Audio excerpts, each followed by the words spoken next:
You're watching Study with Sudhir. This is your digital classroom. My name is S Sudhir. I hope you have subscribed to Study with Sudhir because this is going to be a one-stop shop where you'll get all the ISC related English literature and English language material for both classes 11 and 12. I'm asking people to subscribe after a rather long time. Now we are going to be looking at Act 1, Scene 2, video part number 3 of this particular play, The Tempest. And this is the encounter scene between Prospero and Ariel, right? We've just seen in part 1 and part 2 of this Act 1 Scene 2 that Prospero has revealed to his daughter Miranda the reason why they actually landed on the island and all the Antonio's conspiracy along with the King of Naples, right? Now comes Ariel, and since he does not want Miranda to see his interaction with Ariel, he lulls her to sleep, right, using his magical powers. Now before we get on with this particular exchange of dialogue between these two characters, very important characters, let's know a little bit about Ariel. Now Ariel is basically a spirit who works in the service of Prospero. Prospero had encountered him soon after landing on the island some 12 years ago, and he found Ariel was trapped in a cloven pine tree. We will read about that in this part of the video. And he freed the spirit. Now he is basically a spirit, and he gave freedom to the spirit from his prison, that was the pine tree. In return, what Ariel promised was to serve Prospero faithfully for a period of a year, right? After which Prospero would give Ariel his freedom, in the sense that he would no longer be his slave. There is an interesting master-slave equation relationship that is actually detailed in this particular part of the scene, which you should be mindful of, and that is what really gives a lot of depth to this particular play. The two master-slave equations between Prospero and Ariel and Prospero and Caliban, about who we will read in the next part, because he is the next character to make an entry on stage after Ariel, right? Now the interesting thing about Ariel also is that he is visible only to Prospero. Even Miranda cannot see Ariel. So Ariel comes and he says, "All hail, great master, brave sir, hail. I come to answer thy best pleasure, be it to fly, to swim, to dive into the fire, to ride on the curled clouds, to thy strong bidding task, Ariel and all his qualities." So basically he is extending his greetings to his master, and he says, whatever you request, to fly, to swim, to dive into the fire, to ride on the clouds, anything will be actually complied with. Give your command to Ariel and his fellow spirits, and it shall be done. Now Prospero asks, have you performed the storm that I had ordered you to do around the ship? And basically, did you do it to the last detail? Because he had given very detailed instructions on how the tempest should be raised and what it should do and what it should not do. Okay. Ariel says, to every article I boarded the king's ship, now on the beak, now in the waist, the deck, and every cabin, I flamed amazement. Sometime I would divide and burn in many places. On the topmast, the yards and bowsprit, would I flame distinctly, then meet and join. Jove's lightnings, the precursors of the dreadful thunderclaps, more momentary and sight outrunning, were not the fire and cracks of sulphurous roaring. The most mighty Neptune seemed to besiege and make his bold waves tremble. Yeah, the dread trident shake.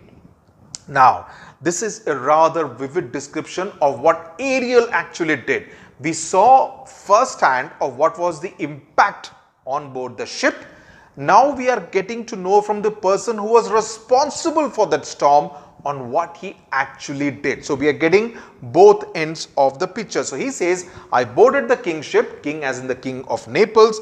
First I was on the front of the ship, then in the middle, then on the deck, in every cabin, and I confused them by turning into a flame, right? Sometimes I would divide myself and burn in many places. So you see the damage that was being caused to the ship. Now you realize also it's a bit of an illusion. He's created the illusion of this huge storm and fire at many places on the ship, right? I would burn clearly and then meet myself and join into one. So he basically created terror on the ship and created a lot of fear among the passengers who were on that ship, like Gonzalo, Ferdinand, everyone, Antonio, etc. Now, Jove that he is referring to, Jove's lightnings. Now, Jove is the name for Jupiter, right? So, he says that Ariel's lightning and thunderbolts that he created were much more fierce, much more powerful, much more dazzling than that of Jupiter. Then the other reference is to Neptune. Now, Neptune is the sea god, right?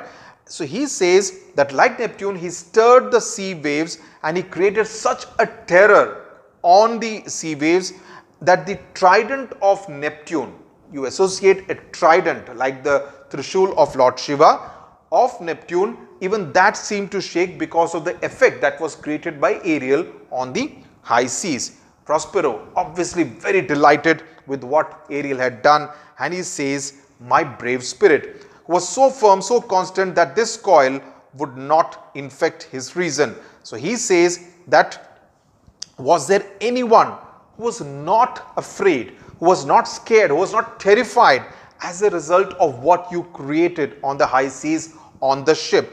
What kind of an effect did it create in the hearts of those passengers on that ship?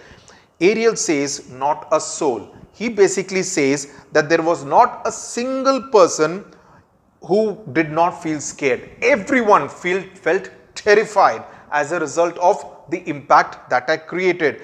Everyone except the mariners, all but mariners. They all jumped into the tumultuous waters, the foaming brine, right? The ocean that was like foam, they all jumped into the waters, right? They abandoned the ship, and because Ariel had created an illusion that the ship was on fire, and he was setting this fire, illusionary fire, in different parts of the ship, as he says. And he says the king's son Ferdinand, with hair upstaring, he was the first to jump into the sea. He was the first to jump, and his hair was standing up straight like reeds, not like proper hair. And he cried, was the first person that leaped, cried, hell is empty and all the devils are here. He says that all the devils who were supposed to be in hell have actually come to this ocean by this ship and are creating absolute havoc and terror out here. So it shows, the cry of Ferdinand actually shows, and you should quote this if you get a question of the kind of effect that was created, the tempest that was created around the ship. You should quote something like what Ferdinand said about hell is here, all the devils are here, and that was the impact of the terror that Ariel created around the ship. Why, that's my spirit, but was not this nigh shore? But he says, but wasn't this near the shore? He's obviously very happy with the effect that has been created by Ariel. Close by, he says, yes, pretty close. But are they safe, Ariel? So it shows a bit of a concern of Prospero, because he's very keen that none of them should actually come to any harm. So he says, I hope they're all safe. So he's very, very concerned. So he says, not even a hair has been damaged. Not even a hair has been damaged. So the second time we are seeing a reference to hair. First one to the hair of Ferdinand. So he says, not a spot on their clothes, not a sustaining garments, not a blemish, not a spot on their clothes. And he says that I have dispersed them all over the island, right? Ferdinand, the king's son, have landed by himself, in the sense that Ferdinand has been left alone because he is in a melancholy kind of a mood. He is obviously not very happy, he is a bit sad, he is in a melancholy kind of a mood, because Ferdinand thinks that he is the only survivor of this particular shipwreck, which is the reason why, with his arms folded like this, he is feeling extremely sad. And he believes that the others who were with him on that ship have all perished, they have all died, right? Prospero, of the king's ship, the mariners say how thou hast disposed, and all the rest of the fleet. Because it's not just that one ship, because the king would obviously move around with a fleet of ships, many ships, which would be, it's like a convoy of a VVIP, right? Like the prime minister, like the CMs, they would move in a convoy, a cavalcade of cars. Similarly, the ship in which the king travels would also be accompanied by a fleet of ships. So he says, tell me how you have disposed of the king's ship, the sailors and the rest of the fleet. So he says the ship is in the harbor, The ship is in the harbor, and he says that about the rest is what he is talking about in his answer. He says that the other ships are all now going back to Naples, right? The king of Naples. So they are all going back to Naples because they have seen the sinking of the king's ship, and they believe that all those people have perished. Just like Ferdinand believes that they have all perished, they believe that everyone who was there on that ship has actually died. So they are in a sad state of mind and they are all going back. But as we know, it's all an illusion that was created by Ariel and his fellow spirits. So basically, he says the king's ship is safely in the harbor in the deep nook, and from there, from the still vexed Bermuthus, where there she is hid, the mariners all under hatches stowed, who with a charm joined to their suffered labor. So he says the sailors are also stored under hatches, and I have left them all sleeping as a result of a magical spell.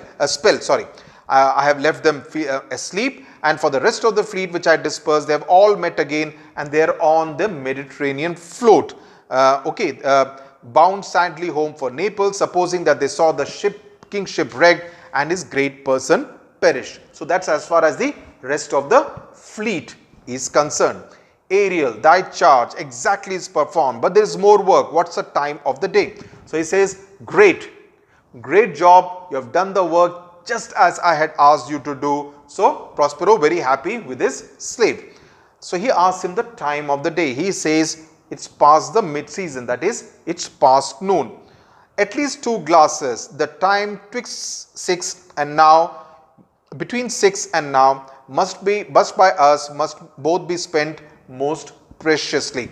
Now 2 glasses is essentially a reference to the hourglass that you see, the sandbox glass that you know, that the amount of time it takes for the sand to fall from the top jar to the bottom jar essentially is counted as 1 hour. So he is talking about 2 glasses, which means 2 hours. So he is talking about the time being around 2 p.m. now. So he says between 6 and now. So the reference obviously is between 2 p.m. and 6 p.m. It must be spent in the most profitable, in the best possible manner by both of us. Now Ariel says, is there more toil? Since thou dost give me pains, let me remember thee what thou hast promised, which is not yet performed by me. So he says, oh, is there more work to do? Because Ariel thought he had performed this task. Prospero is happy, he would probably get a break from work, and he is surprised to find that Prospero has more work in store for him. So it also shows that Prospero is a bit of a tough taskmaster, whereas Ariel is actually seeking some amount of time, is probably also seeking freedom and liberty. But Prospero refuses to let him go before he has finished all his tasks, right? Now Ariel says, let me remind you of what you had promised, which is not yet done for me, which is essentially what I said at the beginning, that after 1 year he would set him free. How now, moody? What is thou can demand? So he wants to know what is it that you are demanding. He says, my liberty. He seeks freedom from the slavery to Prospero. Before the time be out, no more. He says, even before the debt has been repaid. So in Prospero's understanding, he thinks that the debt has not been repaid to Prospero, right? So he says that no, it cannot be. I prithee. So now Ariel is pleading.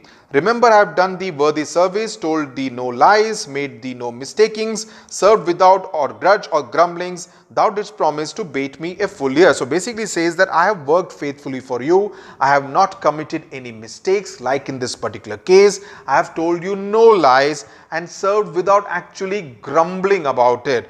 You promised to actually grant me liberty and freedom after 1 full year. Prospero says, dost thou forget from what a torment I did free thee? So Prospero is now saying, he is not answering the question straight. He said, have you forgotten from what life of torment, from being chained, from being imprisoned inside a pine tree, did I actually free you from? So you actually are seeing a slightly different side of Prospero right now, isn't it? Very sharp contrast to the kind of Prospero as a father we saw in the earlier part of Act 1, Scene 2. So he reminds Ariel of the torture that he has suffered. So Ariel says, no, I have not forgotten. So he says, no, you have, and you think it's quite a lot to actually walk the waves of the ocean, to run on the sharp wind of the earth, to do my business under the earth when it is baked with frost, So you think all these jobs that you do is a big deal, right? So Ariel says, no, I don't, sir. You lie, you are lying, and he calls him a malignant thing. So Prospero obviously showing that he has quite a temper. Have you forgotten the foul witch Sycorax? Now Sycorax is an important character, and we will know about Sycorax because Sycorax is the mother of Caliban, about who we will know a little later in the scene, in the next video in fact. So he says, have you forgotten Sycorax, the foul witch, who had with age and envy was grown into a hoop, hast thou forgot her? So he says, through this exchange of words is what we are coming to know about Sycorax. Now Sycorax's background is that she was a wicked witch who had been banished from Algiers. Okay, that's where she came from, because she was not fit to live among human beings. Okay, but what they did was they did not kill her. Perhaps because she did some good deed for someone, or perhaps because she was pregnant. That's not very clear. We will read that a little later in the thing. But at this point in time, Prospero reminds Ariel that, have you forgotten about Sycorax, right? So he says, no, I have not. And then comes this entire story about having been born in Algiers and having been banished from Algiers, right?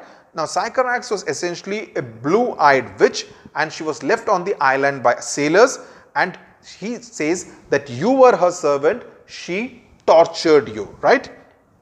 This blue-eyed hag was hither brought with child, and there was left by the sailors. Thou, my slave, as thou reportest thyself, was then her servant, for thou was a spirit too delicate to act her earthy, and abhorred commands. Abhorred is something which is resentful, that even though Ariel resented the kind of commands she gave him, he actually had to comply with whatever she ordered. Those commands were extremely horrifying, and when refusing her commands, she locked you up in a split pine tree, and that's where Prospero had rescued him from, with the help of her more powerful servants, and in her anger, in an unmitigable rage, in her anger which could just not be controlled. Now hag, which the word has been used, this blue-eyed hag, is another word for witch.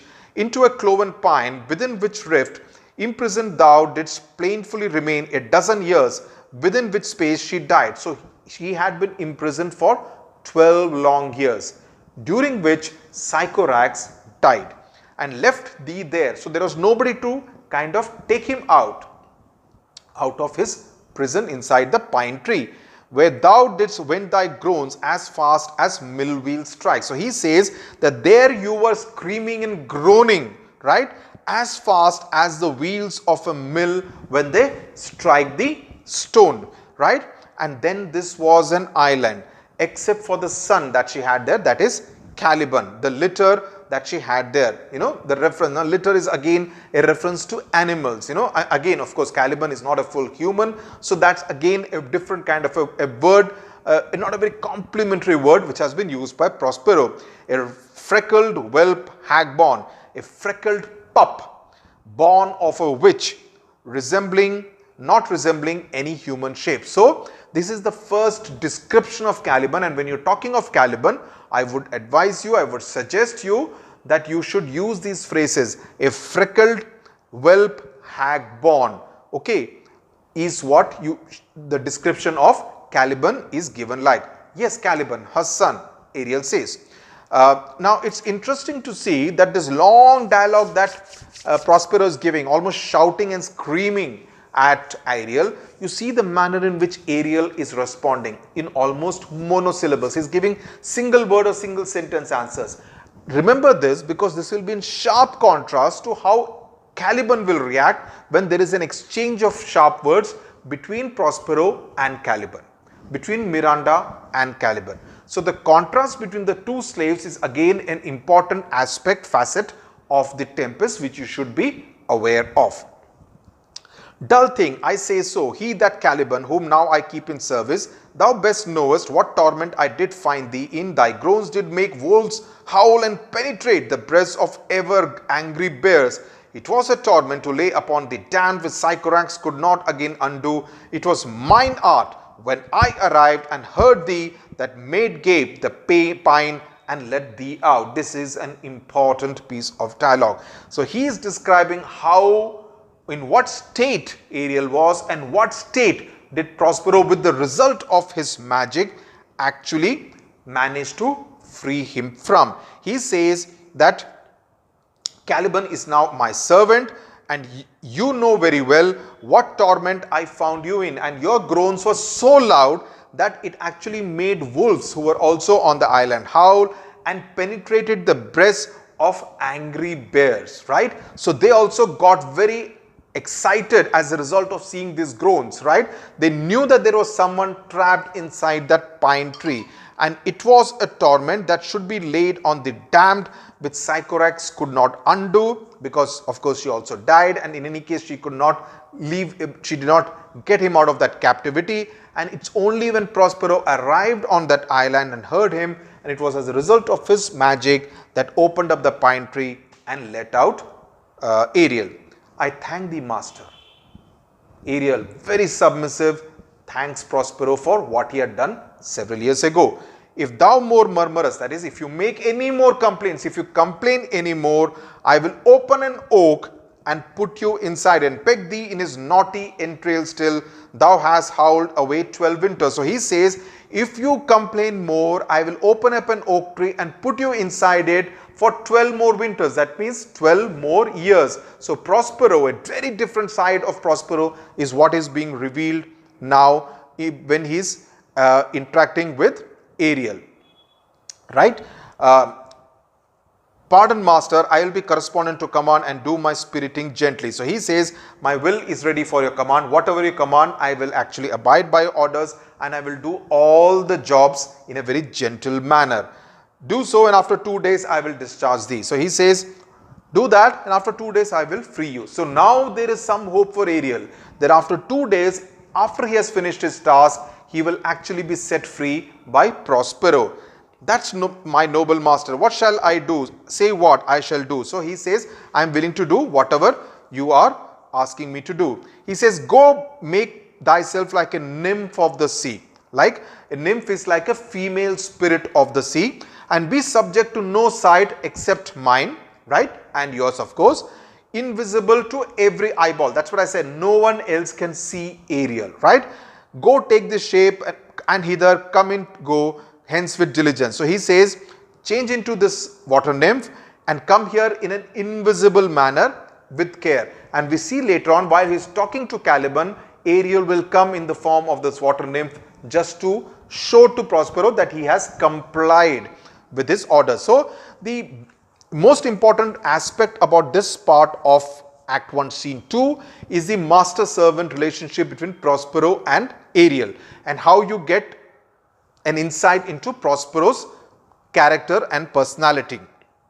It's also a very unequal relationship, and Prospero kind of does not make any attempt to kind of make it obvious to Ariel that he actually did him a big favor, and if he complains and cribs and complains, he would actually do what Sycorax did. So in that sense, Prospero does not flinch from at least threatening that he can do exactly what the witch Sycorax did and put him inside a tree all over again for the next 12 years. So you see, when someone challenges the master, Prospero, there is not much difference between a Prospero and a Sycorax. It's an interesting aspect of this particular play about how Shakespeare has lent some amount of grey to the otherwise nice character of the erstwhile Duke of Milan. Now, Prospero essentially created the victim's image when he was relating about their backstory to Miranda, his daughter. Now you see a different side of him where he is actually exploiting the relationship with Ariel, because we also know his dependence on Ariel. Of course, he knows magic, but in order to execute all those tasks, he needs someone like Ariel, which is why he does not want to free him. He wants it to be an exploitative relationship where he can make the maximum and the best use of Ariel. So we will pause at this point in time. The next is Caliban making an entry into this particular scene, and then there is an exchange of dialogue between Prospero and Caliban, and also Miranda, who wakes up from sleep. We'll see you in part 4 of Act 1 Scene 2. I hope you are understanding, and I hope this will be of help to you in being able to understand the Tempest and able to answer the questions on the Tempest better, right? Thank you very much for watching.